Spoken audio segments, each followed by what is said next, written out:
Okay, good morning everybody, and welcome. This is the 5th School for Social Care Research Annual Conference. Delighted to see you here. Let me just say a little bit about housekeeping and then give you a bit more background to the event. Norman Lamb is going to be here hopefully at any moment now. Andrea suggests I busk if he doesn't turn up on time. Can't dance, can't sing, and the only jokes I can tell can't be told. So I'm not sure what we'll do. But anyway, so hopefully Norman will be here very soon. He can only stay for a short while. So he won't be getting up and leaving in a fit of pique just because Andrea is going to speak. But he will be here for a short while. There'll be time for some questions, hopefully. So, a bit of background. First, let me give you a bit of housekeeping information. We're here in this part of LSE the whole of the day. There is another event going on in this same floor now. So when you get to coffee and lunchtime, please drink and eat our I'm sure it's better than theirs, but if it runs out, go and get some of theirs, I guess. But I don't know what theirs is. So we're going to be here all day. You've got the programme, the people around to help you to find locations. There's going to be a reception immediately after we finish. So at the end of the afternoon, 4:30ish, there'll be a reception here, wine and nibbles, and you're all very welcome to stay. And I saw these three faces going, wow, wine, great, so that's good. So you're very welcome to stay and celebrate, because this is the 5th conference, and we're coming to the end of our 5-year period. Let me just say a few things about School for Social Care Research for those of you that don't know. Our mission, I'm going to quote our mission from our business plan. The mission of the school is to develop the evidence base to inform and improve adult social care practice in England by commissioning and conducting world-class research. In pursuit of this mission, the school, for the next 5 years, will build on progress made in its first 5 years. So we've been going for nearly 5 years. We've done lots of things in that time, and I asked Mike Clark just to remind me about the number of projects we have. He then sent me this. I printed it off. It's a 5-page list of projects. I'm not going to put it onto the screen, but there are lots of things, and I think there are 59 projects that the school has conducted or commissioned. Some of them conducted by intramural units within the school, many of them by people outside, many of you here. So we've got 59 projects commissioned, and some of them, most of them finished. 12 adding value projects, as we call them. 21 projects are already published in PDF form on the website, many others to be available soon. We've published 15 methods reviews, and got others of those being written. 7 scoping reviews. We have more than 150 SSCR fellows, so lots and lots of people involved in the school. We've had many events, including our 5 annual conferences. This is the 5th one. So lots and lots of activity, and the opportunity this event, as with previous events, is to hear about and to speak and discuss the projects that have been underway. So I want to just give a few more bits of thanks and also some welcomes. So thanks first of all to a whole range of people. So the school's been going for 4 years, 11 months and 8 days, approximately. So we have just a few more days to go until we finish this current 5-year period. The executive group for the school in that period, so I want to thank Anne Netton, Caroline Glendenning, Glyn Murphy, Jill Manthorpe, David Chalice, Mike Clark, Jill Hastings, who will be here for the reception later, I hope, Angie Mehta, and the late Jim Mansell. So they've been with me running the school for this period. I want to thank NIHR for their support over this 5-year period and for giving us another 5 years of funding, which will start hopefully in May or very soon afterwards. Come back to that in a moment. I want to thank the members of the user care and practitioner reference group. Many of them are here today, who've been fantastically supportive in their advice and various other activities during the course of the 5-year period. The advisory board, Randall Smith, we'll see in a moment, going to chair the session in a moment, has been chairing the advisory board for the last couple of years now, has to step down because of conflict of interest. He's a member of one of the new members of the school, has been doing a fantastic job, and I know many advisory board members are here today, and some are coming later. I want to thank many of you here today for conducting the studies, and many of you for reviewing proposals and reviewing reports. So without those reviewing activities, we wouldn't have research, and without the research, we wouldn't be able to hopefully make contributions to adult social care practice development. And then I want to welcome a few people. We have a new school that starts very soon, and the new members of the executive group will be including Yvonne Burks, Julian Forder, David Abbott, David Chalice, Mike Clark, Angie Meta and myself. We will be commissioning, conducting research within the intramural units, but also commissioning externally. So we'll be putting out a call for research proposals very soon. And we're looking for research questions, so please do email us if there are things you want to suggest that we might look at as priorities for research in the area.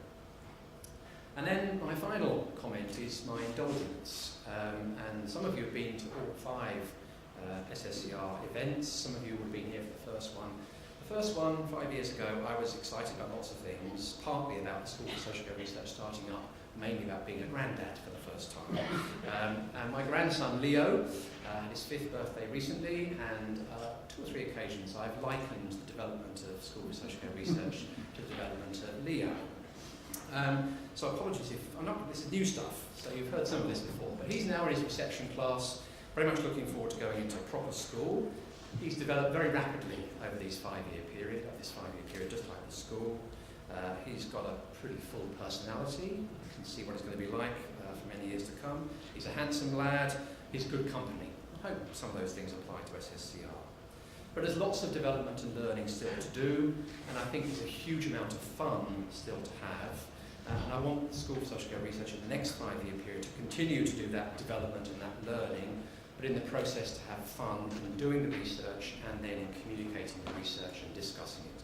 So I'm going to hand over now to Randall, who's going to chair the session this morning.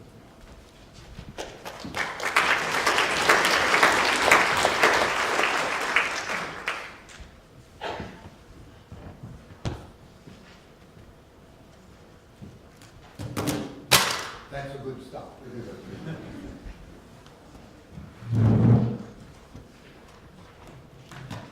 I would like to welcome the Minister to the table. If you come forward, Mr. Lang. Hello. Good to meet you. Do please take a seat. As Martin said, I'm in the capacity of the current chair of the advisory board to the School for Social Care Research, and I'd like to add my welcome to all of you here today, and also to welcome the Minister, who's come along at a very busy time. The Ministers are always very busy, of course, but it will be, I think, very relevant to say that our visitor is a very key person in relation to the whole of this audience, the School of Social Care Research and so forth. Norman Lamb became Liberal Democrat MP in 2001, if I've got my history right, and during the first decade of the 21st century, between about 2006 and 2010, he was the Shadow Department of Health for the Liberal Democrats, but after the election in May 2010, he became initially a parliamentary advisor to the leader of the Liberal Democrat group and Deputy Prime Minister, and then, as I'm sure all of us are very familiar, in September 2012, he became Minister of State for Care and Support, and the word care has been on his agenda very strongly in recent times, and there is a very particular interest in a certain bill that is coming towards. Is it going to have a ping-pong stage? It is. It is. Very soon. Very soon, but no doubt we might hear a little bit about that. No more from me. Welcome, Minister. We look forward to hearing what you've got to say.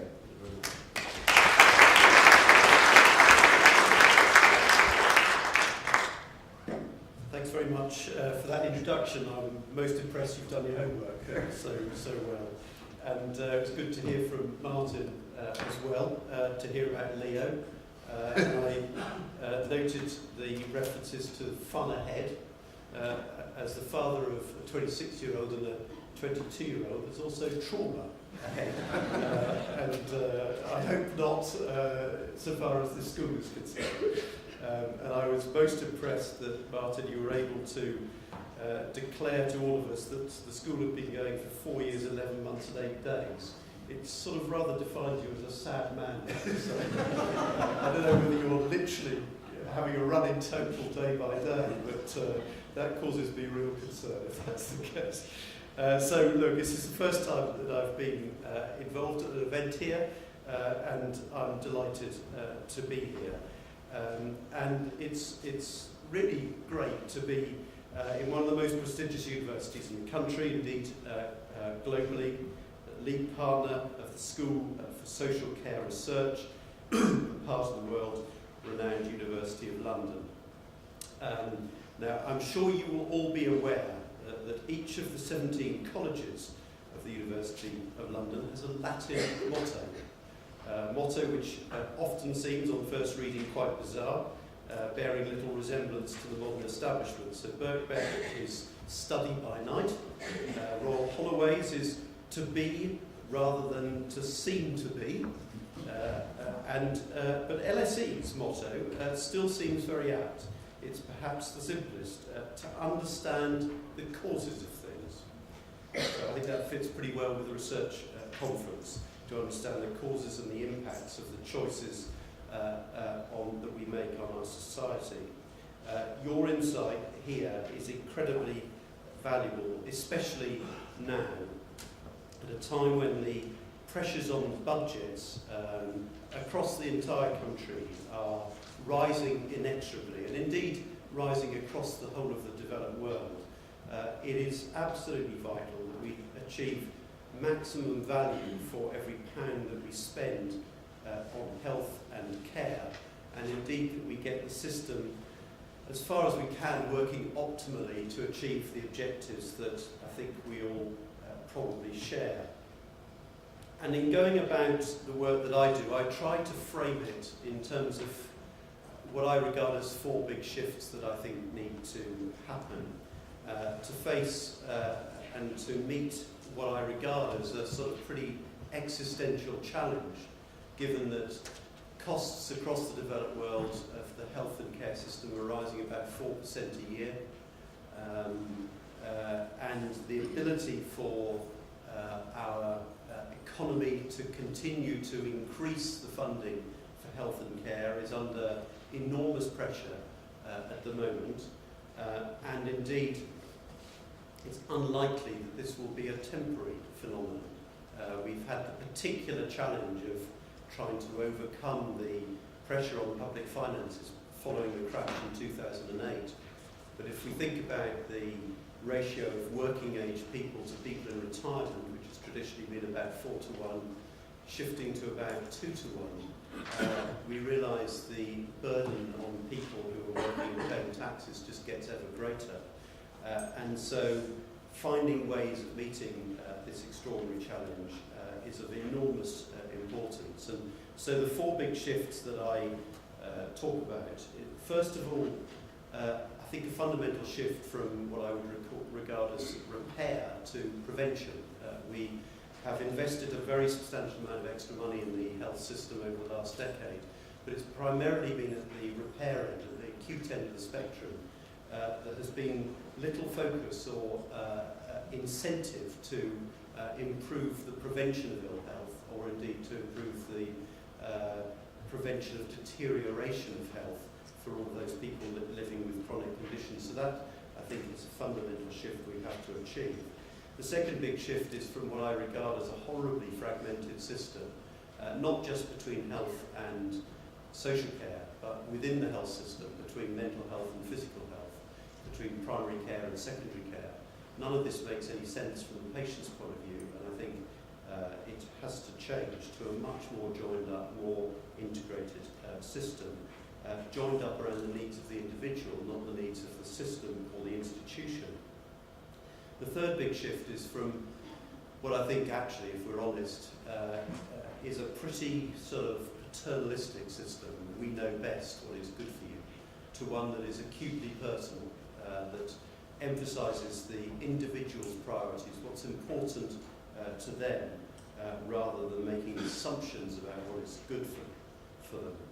And then the fourth and final big shift is from what can often be a rather exclusive system where statutory organisations or indeed other providers on their behalf do things to people and then dispense with you at the end of the process, to one that I think needs to be far more inclusive, a much richer collaboration between providers of services and the wider community, people, communities, neighbours, friends, family.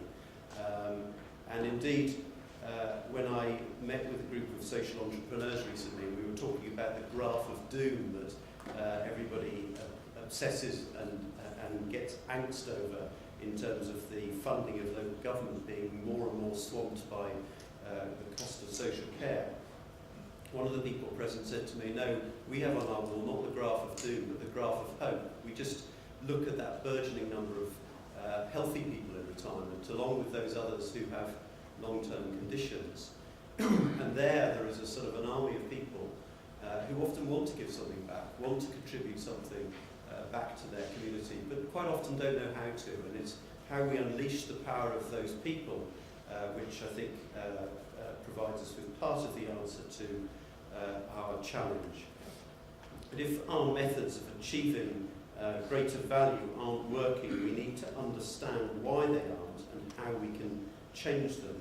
Now, the Care Bill, as we've heard, is currently going through Parliament, sets out the reforms that are needed to achieve a really sort of positive shift in care. And I think it's entirely consistent with the framework of the four big shifts that I talked about. It will help develop a culture of compassion across the health and care system, where people are treated with dignity and respect by highly trained and caring staff. There's this central focus on the principle of well-being, which I will return to a little later. And it's crucial to this that we invest in the right social care practices based on the best available evidence. And that's where the research school comes in. Over the past 5 years, you've been leading the way in developing the evidence base for social care, why previous methods of care haven't always worked, what we can do to improve them, what future care in the community could look like. And I want the school to continue this work, to continue to evaluate, to scrutinise social care practice in the new health and care system. So the department is set to renew the school's contract with £15 million of funding for the next 5 years. And the areas that I am focusing on right now, and I would urge the school to focus on, are first of all to find new and better ways to personalise care, part of that shift from a paternalistic system to one that is, as I said, acutely personal to the individual, to find ways of integrating, joining up the health and care systems, and to increase productivity in the sector. Find ways of how to make the money go further. And it is absolutely a tall order, but the pressure the system is under means that nothing else will do. And indeed, whatever our politics are, whether we are from left, right, centre, liberal, conservative, the pressures are the same, and nothing much changes in terms of those pressures, whoever happens to win the general election next year. So the shared endeavour in finding ways of making better use of the public resource that is available is of critical importance.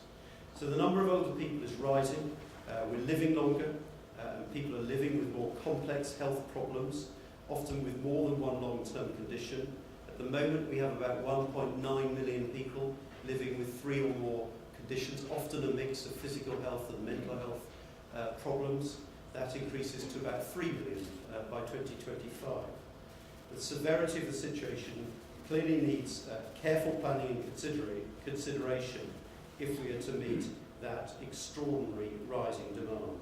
The school is often focused on the pinch points of social care, where we need to be focusing our attention. And it's 2 of these points you examined in your research of the last 6 months that I'd like to focus on. The first is that in an earlier piece of research, you highlighted that joint working between general practice and social care is inherently challenging because of a lack of mutual understanding. It's one of the barriers that we face to joining up integrating care more effectively.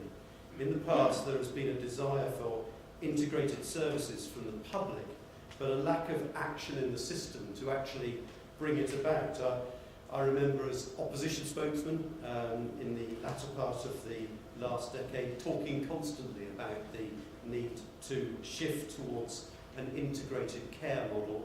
I was looking at what was happening around the world, and it seemed to me that all of the best nations in health policy terms were moving in this direction. But getting the system to actually shift and to get the incentives right to achieve that change has been fiendishly difficult, and until now it's not really happened in any effective way. People in my constituency that I come across the whole time, it's one of the oldest age profiles in the country, North Norfolk, but also across the country. When I talk about care to them, they tell me that as their health condition develops, they don't want to feel like they're being pushed from one system to another. They don't want to see a health service or a social care provision. They just want to have seamless care. They don't make a distinction between health care and social care. We just need to try to achieve better results for those people. And I think it's probably fair to say that if we were starting afresh today, we wouldn't design the system as it is. Now, our Better Care Fund was introduced to encourage just this change by pooling the health and care budgets to the tune of £3.8 billion. It will make organisations act earlier to prevent people reaching crisis point, part of this shift towards prevention, to offer 7-day services, to deliver care that is centred on people's needs. We originally estimated that by pooling both health and social care budgets together, we would have that £3.8 billion available for innovative approaches to joining up care. Since the draft plans have been submitted a few weeks ago, that figure now looks as if it will be over £5 billion.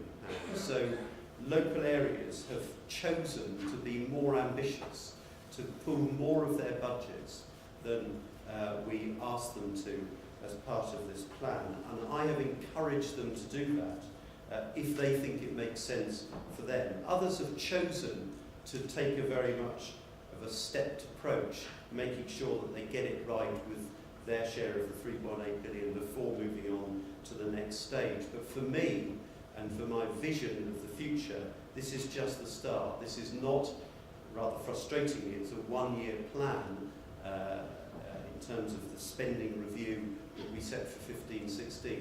But this has to be the start of a shift towards a much greater pooling of resource.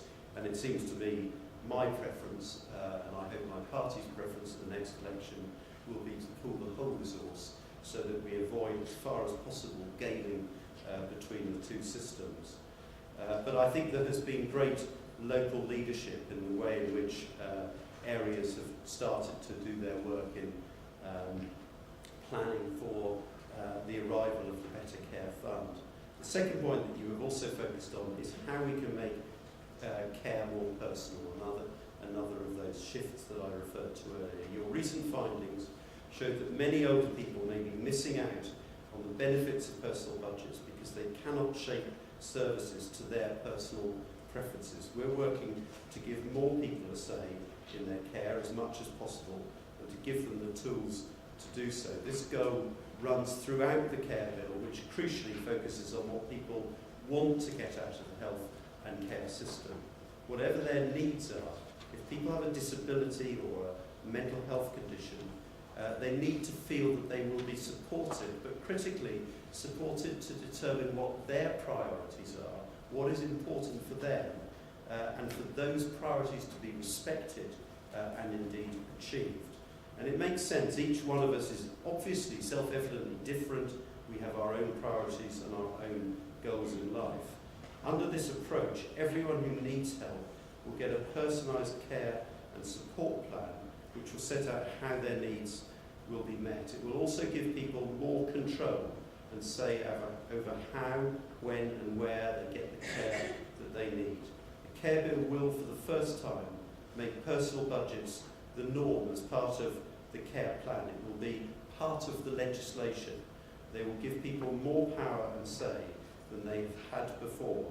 We know that rolling them out will be a challenge, and in some parts of the country the progress has been much slower than in other parts, but we're absolutely determined to make that work. And incidentally, as an aside, now that we've seen the potential power of personal budgets and direct payments in local government, I'm very determined that we apply the same principles to great chunks of our NHS as well. It seems to me that if the approach has worked and has given people a real sense of empowerment in terms of social care, then there's no reason not to apply a similar approach to parts of the health service. So, for example, from this month, people will have a right to request a personal health budget if they have NHS continuing care, so that they can determine who their care team is, rather than have everything collapse around them and have to have a fresh start if they become entitled to care under the NHS. But I'm determined that we spread that, so from October this year, people will have not just a right to request, but a right to have a personal health budget if you're entitled to NHS continuing care. And I want to spread that then to mental health. There's no group of individuals, it seems to me, where empowerment and control is more important than in mental health. Too often, they are the ones who have suffered most from a paternalistic approach, where they just get what's given. Giving people power to help achieve their own recovery, I think, is a critical part in changing the way in which the system works. So people have choice whether the local authority arranges their care and support, or whether they would prefer to purchase their own support through a direct payment. There should not be restrictions on how the payment is used, as long as it's meeting their needs. We've seen some trends towards some local authorities seeking to restrict the freedom that the individual has in terms of how their money is used. And that almost always is a negative thing and results in a suboptimal outcome for the individual. These are only 2 points in your multitude of research subjects. You've also focused on employment support for people with disabilities and what the impact of advocacy is and its cost effectiveness. This research is essential if we want to challenge and improve our services. Over the next 5 years, you will commission the best quality research, discussing what the priorities of research should be. But today is about hearing more about these findings, including talks on new research on dementia care. Again, an extraordinary challenge that we face as a society. What the needs of unpaid carers are, and meeting the needs of people from black and minority ethnic communities. What I strongly urge the school to do is to continue to share your findings with the health and care system, disseminating learning across the whole system so that we optimise the value of that research, and the impact of that research seems to me to be crucial. The research you're conducting can profoundly shape and influence social care, and I'm really delighted that this system has the expertise of eminent researchers like Martin Knapp and many others to lead the way. The wide dissemination of your findings across social care will be indispensable to the future carers and care organisations to, like LSE's motto states, understand the cause of things, to act on that understanding, and critically to improve care. In short, it can help people lead longer, more active and independent lives, but perhaps most important of all, to help people enjoy well-being and to have happy lives, which is ultimately surely what we are trying to achieve. Thank you very much for being here.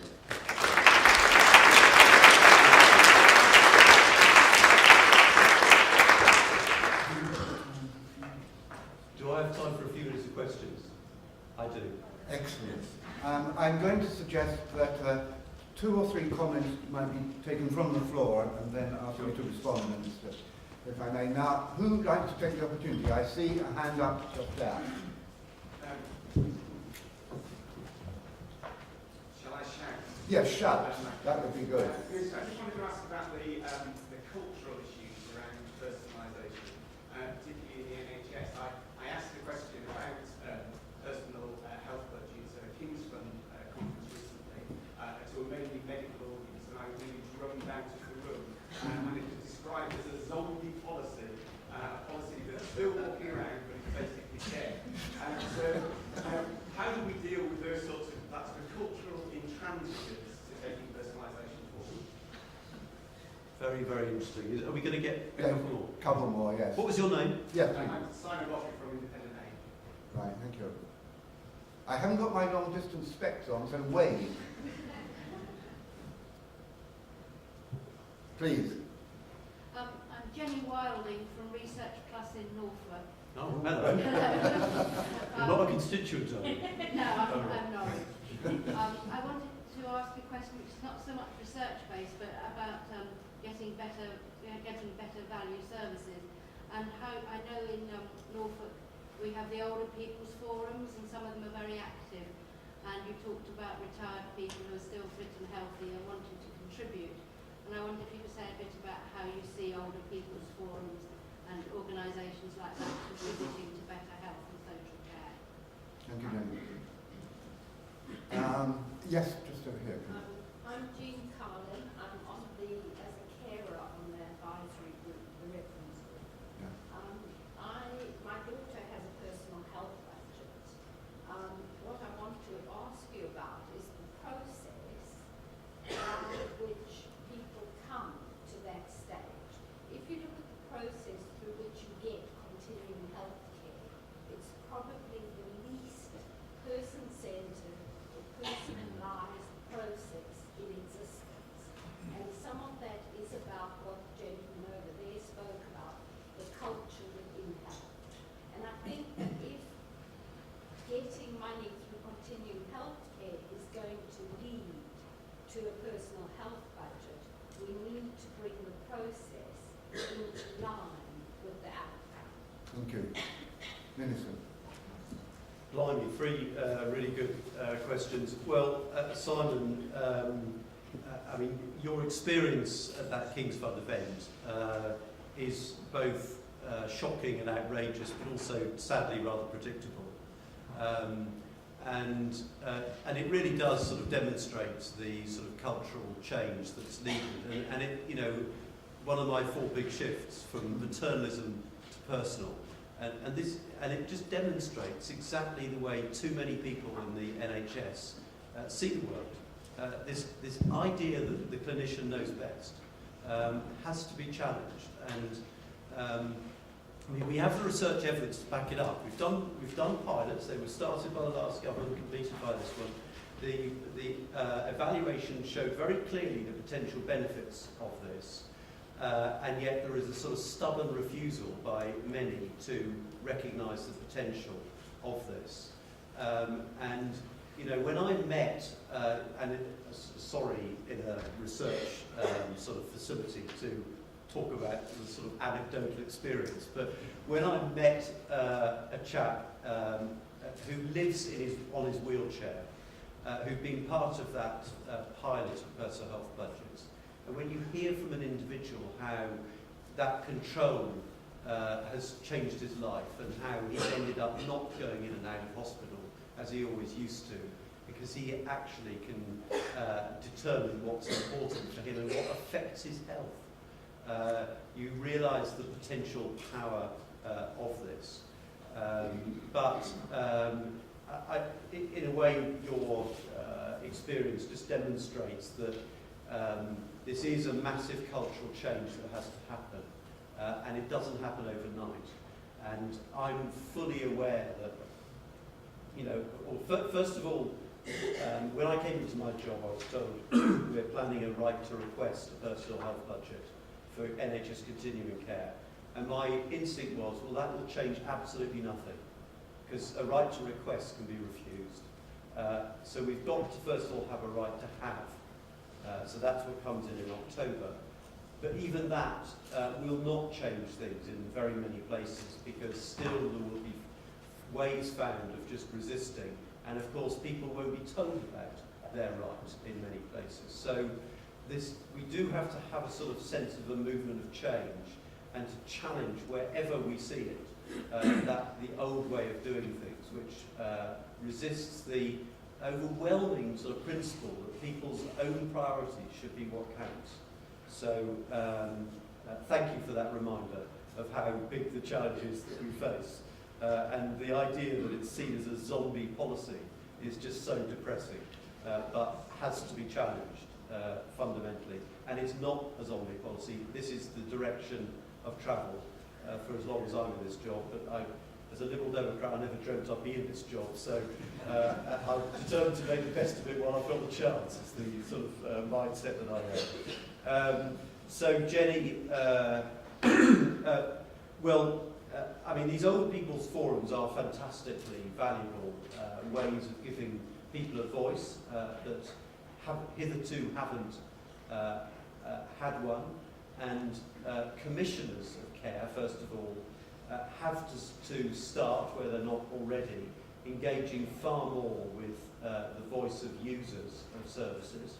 There has to be a much better collaboration in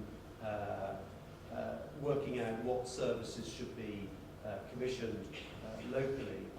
But I also think that around the country there are all sorts of amazing initiatives being taken, and of course these things go back a very long way, but I think we've just got to exploit the potential for developing them much further. Because as our extended families have been dispersed far and wide, we have inadvertently become quite a neglectful society. We've left people often totally stranded, living very lonely and miserable lives. And I went out with a care worker in London, going from house to house with him. Incidentally, the man was from Sardinia, the care worker, and our system would collapse without Mr. Farage, would collapse without people from across our continent doing amazing work in our capital, but in Norfolk and everywhere else. But when you see someone whose life revolves around being got out of bed in the morning, shoved into a chair, fed and washed, put in front of the television and then put back to get fed at the end of the day without seeing another human being, that's no life. It's not a life that I would want. And so we all, in a way, have to respond to this dispersal of the extended family and to build community resilience and neighbourliness. And so I talked about the idea of neighbourhood watch for care, so sort of adapting the principle that back in the 80s when everyone was petrified about burglaries and they got together to keep a watch out for each other, can we not apply that principle to people on our own street who are living lonely lives? And in Devon it's happening. Across that very rural county, they're doing it. But there are all sorts of other schemes all over the place. Friends and Neighbours in Sandwell in the West Midlands, a very, very poor borough, but an amazing network of volunteers providing companionship to people who hitherto have lived very much lonely lives, getting the old lady out to church because that means a lot to her, and she'd been denied the chance for 2 years, and getting a man to see West Bromwich. Sods beat Norwich on Saturday, which I'm feeling very bitter about, but for him it was important, so there you go. So I think we've just got to find ways of generating and encouraging, incentivising this community activity, and we have to get the statutory services to recognise the value of that wider community, because on their own they can't do it, and the state can't make people happy. They have a vital role, but they can't ultimately give people good lives, and it has to be that collaboration. And then, Jean, you are so right. It's a nightmare, this process. There are horrible delays in getting the continuing care established, even if you're clearly entitled. There are some places where, and I've had a letter recently from a group of charities, including Parkinson's, where concerns are being raised that CCGs are regularly reviewing with a view to trying to end the entitlement, even where it's a continuing and deteriorating condition. So we have to challenge that. And I do think that work is needed to try and change the way this system works to make it much more responsive to people's needs and much more personal. We haven't got there yet, so I absolutely acknowledge that. Minister, thank you very much for responding to those 3 questions and for your reflections in the presentation and also your positive support for the School for Social Care Research. So I think I can let you go back to the day job and say thank you very much for coming along. Thank you very much.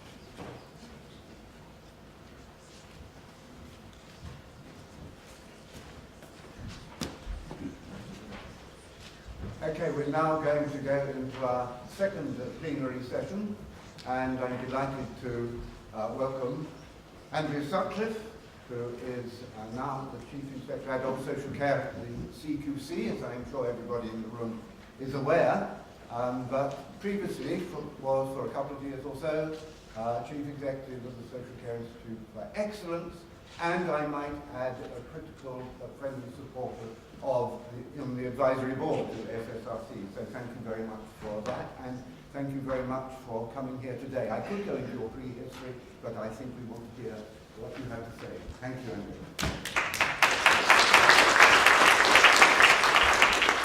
Thank you very much for that ramble, and thank you for the opportunity for being here today.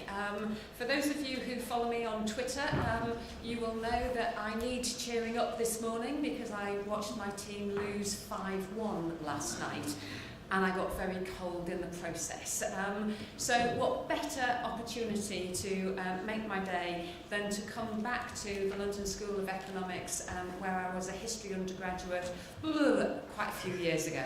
And I have to say, we didn't have facilities like this when I was here then. So it's lovely to be back at LSE, but it's also fantastic to be back amongst the social care research community and to be seeing so many friends in the audience.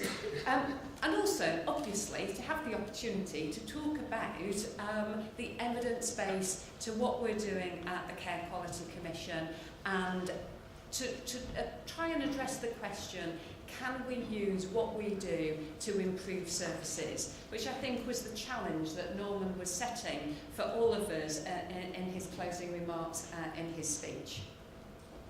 So what I'd like to do in this session is just to be absolutely clear about what the purpose of the Care Quality Commission is.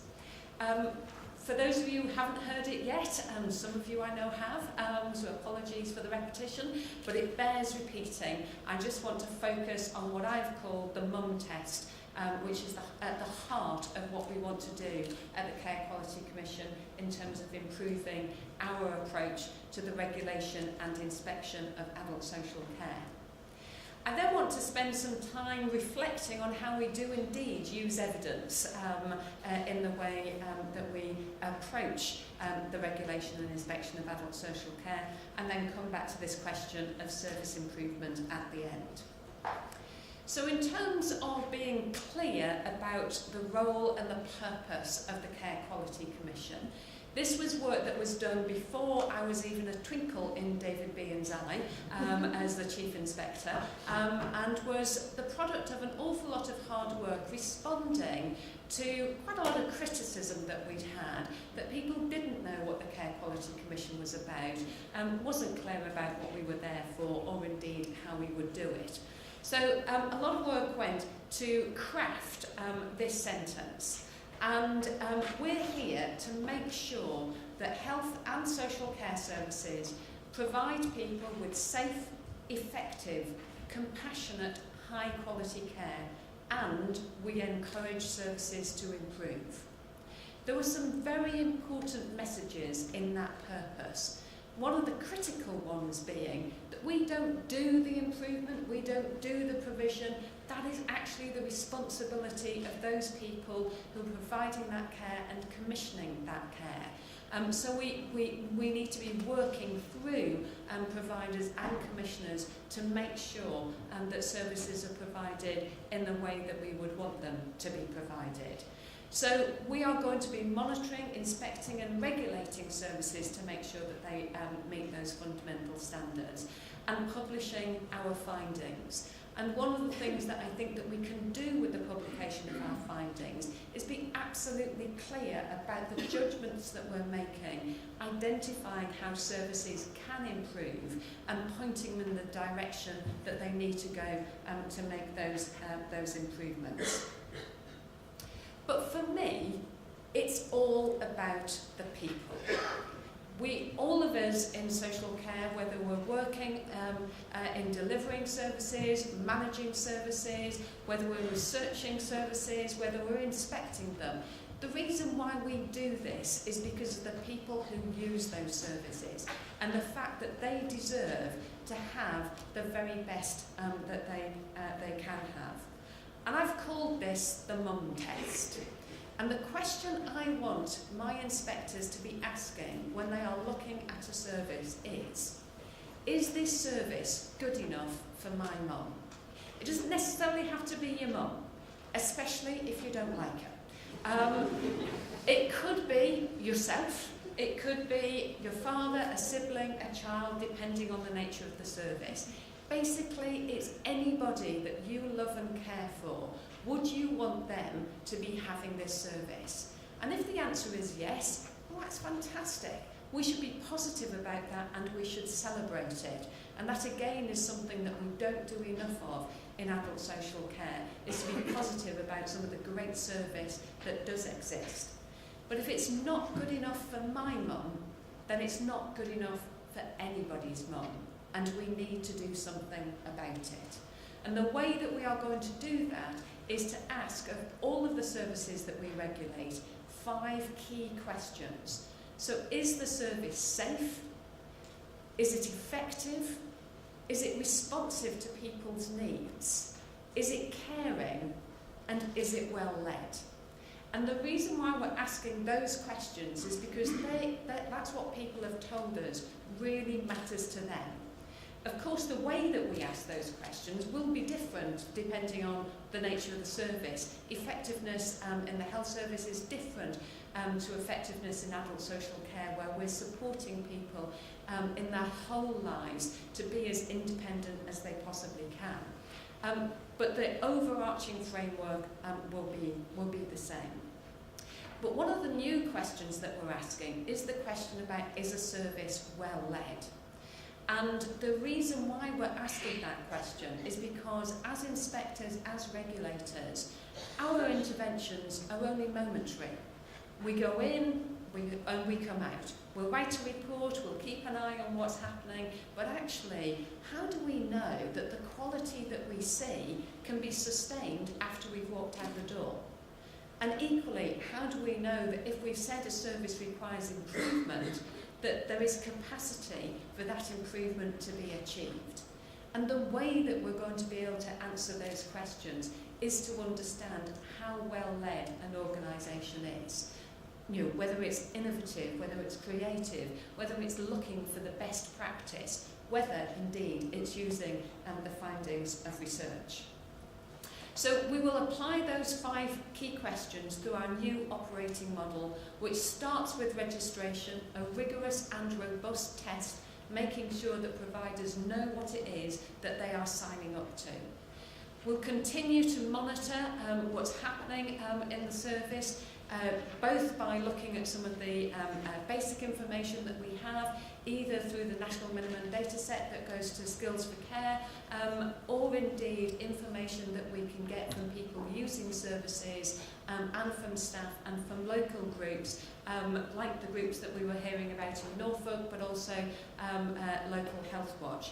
And we'll use that information to do 2 things: to be clear about when it is that we should be going back into a service to inspect it, but also to inform the questions that we will ask when we're there. Our inspections will continue to be in the main unannounced for adult social care, have expert inspectors teams. I now have an adult social care directorate where the inspectors will be focusing just on adult social care, which I think will be really helpful in making sure that they understand what good looks like and what they should be looking out for. But we will support them with experts by experience. People have had a personal experience of care, either because they use services themselves or because they care or have cared for somebody using services. And we'll also use some specialists if that's required, pharmacists, for example, if there are issues about medication. And at the end of our inspection, we will be producing a report which will answer the 5 key questions and will also rate against those 5 areas, but also for the service overall, whether we think that it's good, or if it is good, has it made the stretch to be outstanding, or whether it's inadequate and requires improvement. And those judgments will be absolutely clear. And if it does require improvement or inadequate, we will be expecting the provider to take action, and if necessary, we will be taking enforcement action as well. We've been working since October last year when I published a fresh start to the regulation and inspection of adult social care to develop these proposals. Date for your diary, tomorrow on the 9th of April we will be launching the consultation on the 3 handbooks which will set out how we will inspect and rate adult social care services. So there will be a handbook for residential services, domiciliary services and also hospices. At the same time, we are testing that new approach with about 250 providers in our Wave 1 inspections, and we'll be using the evaluation, which I'm going to touch on in a second, of those pilot inspections to move into a second wave of testing in July, taking into consideration everything that we get back from consultation and creating the final version of the handbooks in September, so that rollout of our new approach will begin on the 1st of October 2014. And bish bash bosh, job done. Everybody rated in adult social care, that's 25,000 locations by March 2016. If I say it quickly, it's not quite as scary as it actually feels. But that, up till now, we have been hitting the deadline, so I'm still pretty confident of this timetable. But to think about evidence, as we're in this prestigious university, as Norman described LSE. So there are 4 areas that we use evidence to inform what we do as a basis of our inspection, through our evaluations, and hopefully through influencing the research community. So in terms of informing, what we've been doing to create the new model for the inspection of adult social care is identifying key lines of inquiry, the questions that we will ask, which will allow us to answer whether a service is safe, caring, effective, responsive to people's needs, or well-led. And we've also been identifying what we think the characteristics of good and outstanding care are, but also the characteristics of inadequate and requiring improvement care. And to be able to do that, we have used a variety of different sources. One of the documents tomorrow will list the various research and evidence sources that we've used. And I've just listed some of them for you here. And of course I've mentioned LSE, Martin, just to make sure. And Sky, Patrick. So, so getting in all my friends at in one slide. But I think what's really important is that that's what we've been doing, that we've been using that information to inform our key lines of inquiry and the characteristics that we will be expecting our inspectors to look for when they're identifying whether services are good or outstanding. When we move on to inspection, evidence is a key aspect of how we will approach it. So what information do we have about the service and how will we use that to intelligently monitor what is going on so that we know when we should be going back into a service and we know what areas we should be focusing on when we're there. The views of people using services, their carers and their families, and indeed the staff, are actually very important evidence sources for us as well.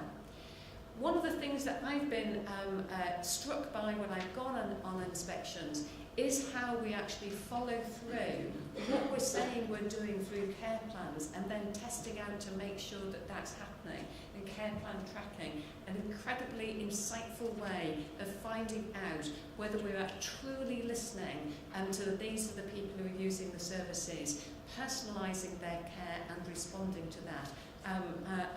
Very, very important.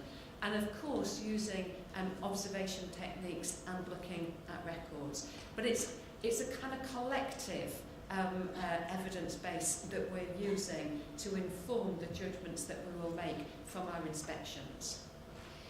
Evaluation, though, is also really important. I am in no way standing here and telling you that we've got everything cracked and that the handbooks that we will produce for consultation tomorrow will be perfect. Probably the only thing that I can tell you is that they're not. And so one of the things that we do need to do is to respond to the issues that are raised through the consultation, but also to be proactively looking at evaluating our experience of those inspections, both in terms of how we plan and prepare the site visits, how we do the judgments and the reporting, and our methods. I'm not going to go through every last line in the following slides, but I did just want to kind of demonstrate to you that the questions that we will be asking as we do this evaluation. So through the planning and preparation, are we making sure that providers are receiving the information that they needed?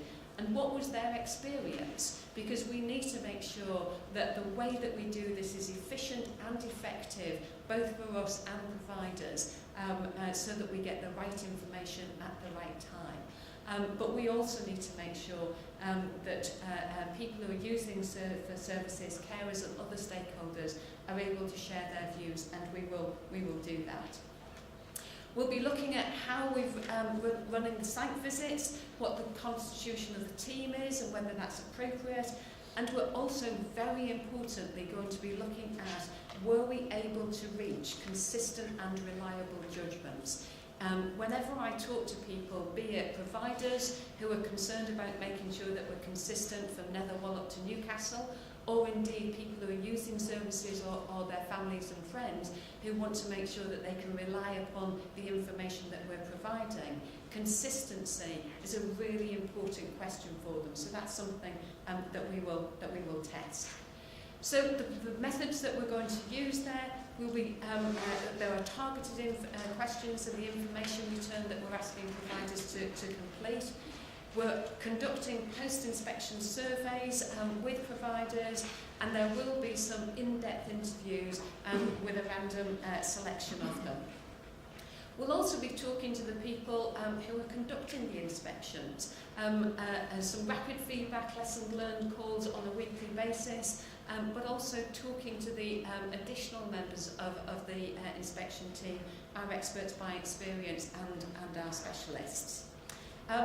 And for people who are using services, carers, family members and others, we'll be targeting questions in the surveys that we're sending out to them, particularly in domiciliary care.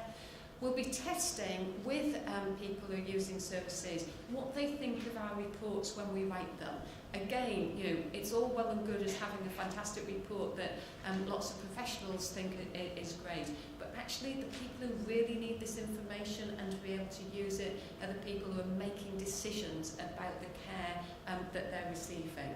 And so we need to make sure that we're testing with people what they think about that. I also wanted to, the fourth bullet point in terms of how research influences what we do. I hope that what we do at the Care Quality Commission can also influence the work that we do with the research community. We need to be able to access the newest research about the quality and effectiveness of social care services. I mean, it's absolutely critical that when we are identifying what we think good and outstanding services are, that is based on an evidence base that is robust and reliable. And so the work that Martin and colleagues are leading at the at the School of Social Care Research is incredibly important for us, because we need to build that into our regulatory frameworks, into the guidance and training that we give to staff. I think also we can be helpful back in identifying some of the topics that actually would bear further research and investigation, where we're perhaps struggling to make an assessment of something or identifying variation and wanting to know, what really is the best way of doing things. So again, I think that we have a responsibility to be feeding that back to the research community, and also making available through our website and the Registry of Services and the wealth of information that we can provide in our reports, information that I hope can help researchers to identify where they might want to go, particularly where you might want to be going to identify services that are indeed delivering outstanding care. I mean, my colleague Mike Richards, who's the Chief Inspector of Hospitals, says when we're thinking about is this service outstanding, his benchmark is, do I want other people to go and see it?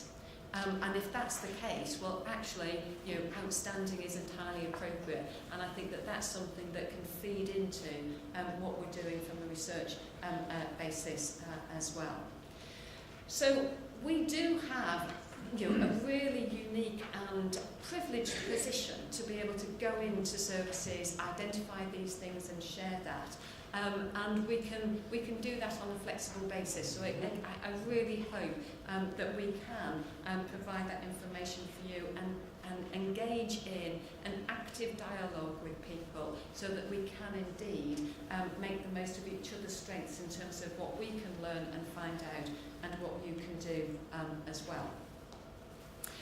So that sounds all fabulous, and obviously those of you who have turned up at a day about social care research, kind of feeling like I'm preaching to the converted in terms of whether we should be using evidence as the basis for our regulatory practice. But the real question is, can we make a difference? Can we make a difference to those people who are using services and the people who are caring for them? Can we actually make the mum test real each and every time? And I wouldn't be standing here, I wouldn't be doing this job if I didn't think that the answer to that question was yes. And we can make a difference if we ask the questions that matter, if the questions really do get to the heart of what the mum's test means to each and every person who is using the service. We can make a difference if we use evidence to describe what good looks like, because I think that really does strengthen the credibility and the consistency of the judgments that we make. And it also helps to provide a clear direction for service improvement, going back to our original purpose. We are here to encourage services to improve.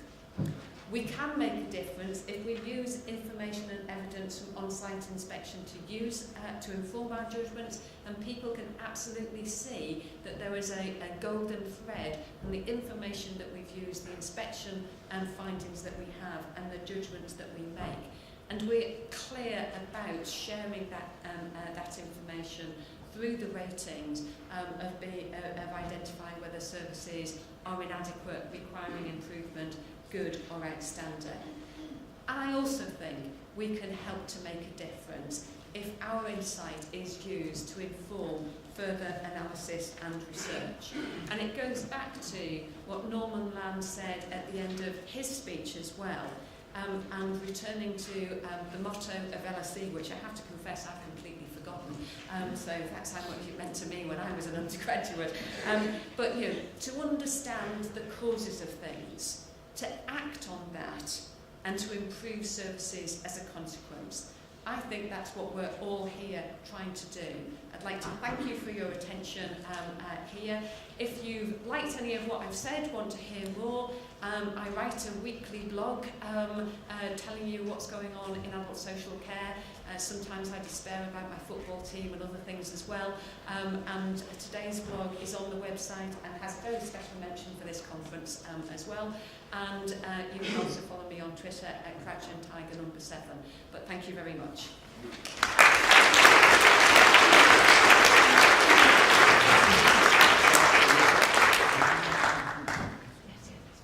We have 10 minutes or so before we do have a refreshment break, so I think in the same way as with the Minister, we'll actually take 3 contributions and questions from the floor and then allow Andrea to comment. Now, who wants to start? There's straight away. Do say who you are, sir.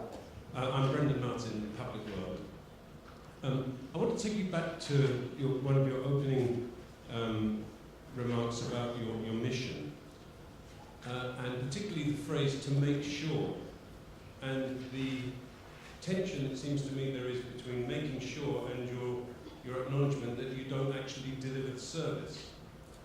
And isn't that setting the bar unrealistically high in terms of what, I don't want you to think I'm Roy Lilly in disguise, but isn't that setting the bar a little high in terms of what inspection can achieve? And in terms of what you say about doing, one of your 5 tests is to see that a service is well led. But even the best leaders, and I would never understate the importance of good leadership, need a good staff as well. And I was disappointed, I'm a little disappointed that the remit doesn't include making assessments of the capacity of the staffing levels and the nature of the employment relationships they have to deliver the services that are required, particularly in the context of your last comment of being aware of and studying the causes of things. And I think we can say that one of the causes of poor care is poor staffing levels, poor training, and employment relationships that don't lend themselves to good care, such as too many 0 hours contracts. Thank you. Yes, sir, in the blue shirt towards the back. Andrew, Rob Gregg from National Development Team for Inclusion. I'd like to ask you a question about regulation and commissioning. Because you talked about provision. Now, my understanding is that the bill creates the potential powers for CQC to go back to, for the first time for CQC to look at regulating commissions. I'd just be interested in knowing what thought has taken place about that, and just briefly as to why.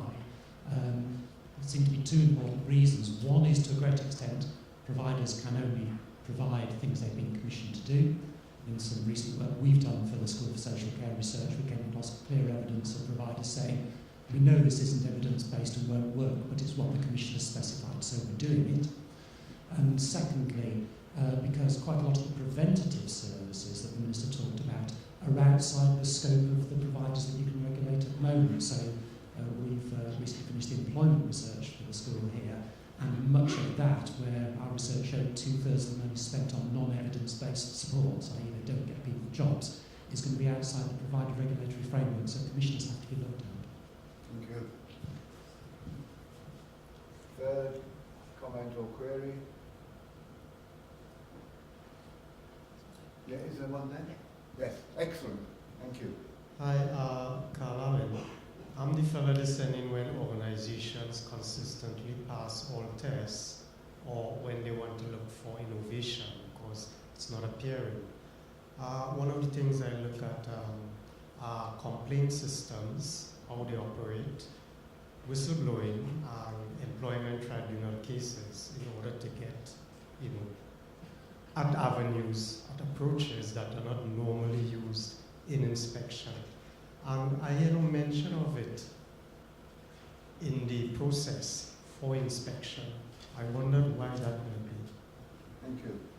Is there a 3 comments. Andrew. Okay, thank you very much. Well, I can resolve the third one very quickly because I had a short period of time and I can talk about this for days, not just hours, and so I restricted myself a little bit, but absolutely we will be looking at the information around complaints, and we do already hear from and respond to issues that whistleblowers raise with us about services and about the way that services are delivered, and that will continue to be a very important feature of the work that we do going forward. So I apologise for not including it. It's absolutely there. Please be reassured. Going back to the mission, having met Roy Lilly, I do know that you're not him in disguise, so you're okay. But I think you raised kind of 2 really important questions.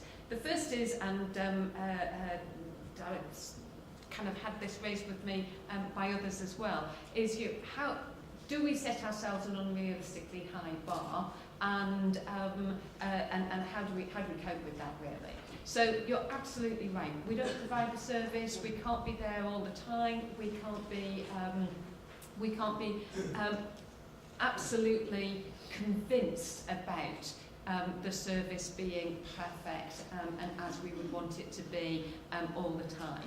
What I think that we can do, though, is by being very clear about what it is that we're expecting to see and using the evidence base to kind of underpin that, we can be very clear about what our expectations are so that we can be encouraging service providers to deliver and support care in the appropriate way. We can use the monitoring of services in a much more proactive way than we currently have done. We're a little bit challenged in social care. We don't have quite the same level of data available to us as they do in hospitals, for example. So some of you may have seen Mike Richards has been able to produce a sort of risk rating for the 160 odd hospitals that he's responsible for regulating. There's 150 data items behind each and every one of those hospitals, and the likelihood of us either having 150 data items consistently applied across all of our 25,000 locations is unlikely. So we have to be much more creative about using the information that we can get and does come our way. And this takes us back to the issues about complaints and whistleblowing that our colleague Carl raised a moment ago. So I think that we need to be responsive to those things so that we can be giving people assurance that we will act when those concerns are raised.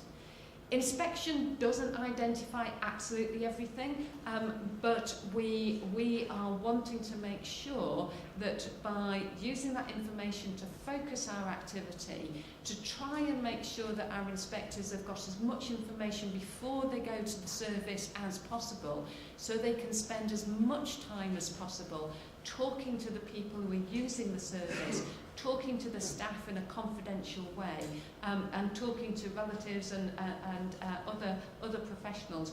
We can get as rounded a picture as we possibly can. And then the final point, I think, in terms of making sure, and I guess this is the reason why we use that terminology, although I do understand the tension that you raised, we do have powers and will continue to have powers to enforce action if that is required, to issue warning notices and to ensure that services are kind of living up to their registered obligations, and we can actually initiate action which would mean a service would effectively have to close. So there are kind of tools in our toolbox, if you like, that enables us to do that, and we do. There's, for example, over the last few months, we've taken a lot of action around registered managers, because the evidence base for us makes it absolutely clear that where you don't have a registered manager, we have higher levels of non-compliance. and there was a report to our board last September, so before I joined, which identified that we had a number of areas where people did not have registered managers and they hadn't had them for over 2 years. So we have gone ahead and started issuing fixed penalty notices to people to where they've had no good reason for that. I don't care about the money. We actually don't get it. It goes to the Treasury. But it's actually produced the action that we wanted to see, which is an increase in the use of registered managers coming into post. And that's the kind of thing that we need to be making sure that we're doing. On staffing, forgive me again, I didn't kind of talk as much as I could have done. Yes, we will be looking at what's happening with the staffing. We will particularly be looking at training. And we'll also, when we're asking the questions about our services responsive to the needs of the people that they are supporting and caring for, we will be considering whether they have enough staff to do that. So making sure that they're clear about the level of need that people have and whether they've actually organised themselves appropriately in terms of having sufficient staff who are sufficiently well trained to know what they're doing to actually be able to provide that support, because we need, and that also feeds into the questions that we will be asking about, is a service well led? Because part of leading a service well is ensuring that you've got a good staff and making sure that we're looking at that. Again, we don't have what has proven to be incredibly useful in the hospital inspections, which is the staff survey. And the Panacoa report made, I mean, it's not rocket science, and in some ways it's not new, but that made it absolutely clear that a good staff, good staff satisfaction, staff supported appropriately, trained well, does actually lead and influence good care. And so, staff being able to report on that has been very useful to us in hospitals to give us an insight into whether the service is well led. We don't have something similar in adult social care. I'm scratching my head as to how we can get to something on that, and any good ideas I'm thoroughly welcome. And last but not leastly, Rob, every time I stand up and talk about regulating and inspecting providers, somebody will always ask me about commissioners. And it's important that you do, because clearly commissioning is one of those important influences on quality.